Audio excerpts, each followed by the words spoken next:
Hi everyone, good morning. कैसे हैं आप लोग? तो चलिए आज हम लोग आपको बताने वाले हैं कि करंट अकाउंट और सेविंग अकाउंट के बीच में मेन डिफरेंस क्या होता है। ठीक है, तो आप जब यहाँ पे नीचे आएंगे, ये HDFC का वेबसाइट है ना। मैं इस वेबसाइट को प्रेफर कर रहा हूँ ऐसे ही समझने के लिए, पढ़ने के लिए कि भाई एक्चुअल में है ना एक्चुअल में सेविंग और करंट अकाउंट में क्या डिफरेंस होता है। ठीक है, बस। तो देखिए, मीनिंग तो आप लोगों को सब समझ में आ गया है कि भाई सेविंग अकाउंट होता है जिसमें है ना सिर्फ हम डिपॉजिट करते हैं। ठीक है, और उसमें लिमिटेड ट्रांजेक्शन होता है। लेकिन जो करंट अकाउंट होता है उसमें डेली का ट्रांजेक्शन होता है। ठीक है ना।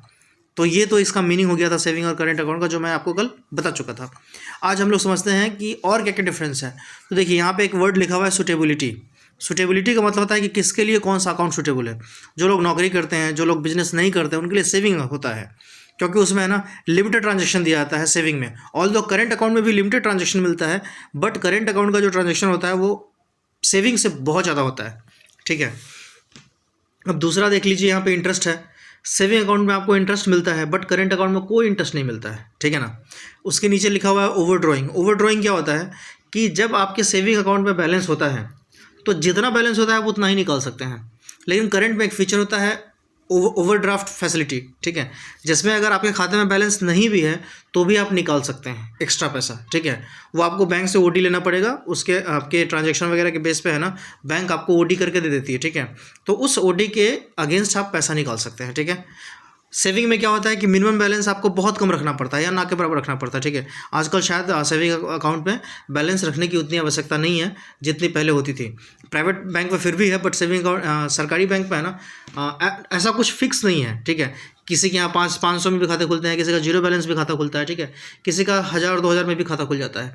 बट करेंट अकाउंट की जब बात आती है तो चाहे वो सरकारी बैंक हो चाहे वो प्राइवेट बैंक हो, मिनिमम तो 5000 10,000 रखना ही पड़ता है। सेविंग में करेंट अकाउंट में जो प्राइवेट बैंक है उसमें आपको 10,000 रखना पड़ता है मिनिमम, जो स्टार्टिंग होता है उनका खाता। ठीक है, बट वो लोकेलिटी के हिसाब से है ना वो कम भी हो जाता है।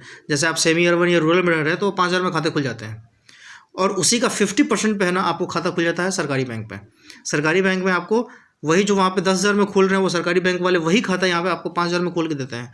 एक एडिशनल बेनिफिट सरकारी बैंक में क्या होता है कि वहाँ पे जैसे आप 10,000 का खाता खुलवाते हैं प्राइवेट बैंक में, ठीक है, और अगर आप सरकारी बैंक में 5,000 वाला खाता खुलवाते हैं तो दोनों बराबर है। बट वहाँ सरकारी प्राइवेट बैंक में जो आपने 10,000 का खाता खोला है उसमें आपका जो ट्रांजैक्शन होगा मंथली का वो 2 लाख तक का लिमिट रहेगा, उसके ऊपर आपको चार्ज लगेगा। ठीक है, बट सरकारी बैंक में क्या होता है कि 5,000 में ही खाता, 5,000 का मेंटेनेंस पे खाता खुला आपका, और इसमें आप जो ट्रांजैक्शन कर सकते हो वो 5 लाख तक का कर सकते हैं।